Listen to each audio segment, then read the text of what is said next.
జరిగింది అధ్యక్ష.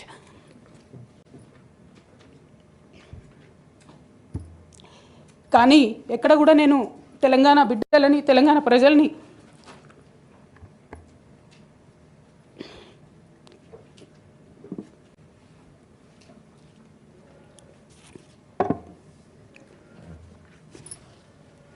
వాళ్ళను డిసప్పాయింట్ చేయదు కాబట్టి నవ్వుతూ పనిచేస్తూ వెళ్ళిపోయిన అధ్యక్ష ఇప్పుడు నా దగ్గరికి ఎప్పుడు పెద్దవాళ్ళు పైరవికారులు కాంట్రాక్టర్లు ఎవరు రాలేదు అధ్యక్ష.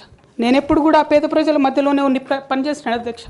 నా దగ్గరికి వచ్చినటువంటి బీడీ కార్మికులు కావచ్చు, బీడీ టేకేదారులు కావచ్చు, అంగన్వాడీ టీచర్లు కావచ్చు, ఆశా వర్కర్లు కావచ్చు, ఐకేపీ ఎంప్లాయీస్ కావచ్చు అధ్యక్ష, అదేవిధంగా జిహెచ్ఎంసీ కార్మికులు కావచ్చు అధ్యక్ష, టీచర్లు కావచ్చు అధ్యక్ష, నిరుద్యోగులు కావచ్చు, ఆడబిడ్డలు కావచ్చు, సింగరేణి ఉద్యోగులు కావచ్చు, కరెంట్ ఎంప్లాయీస్ కావచ్చు, ఎవరు వచ్చినా అధ్యక్ష నేను కాదనకుండా నాకెంత వీలైతే అంత పనిచేసి పెట్టేటటువంటి ప్రయత్నం చేసిన అధ్యక్ష.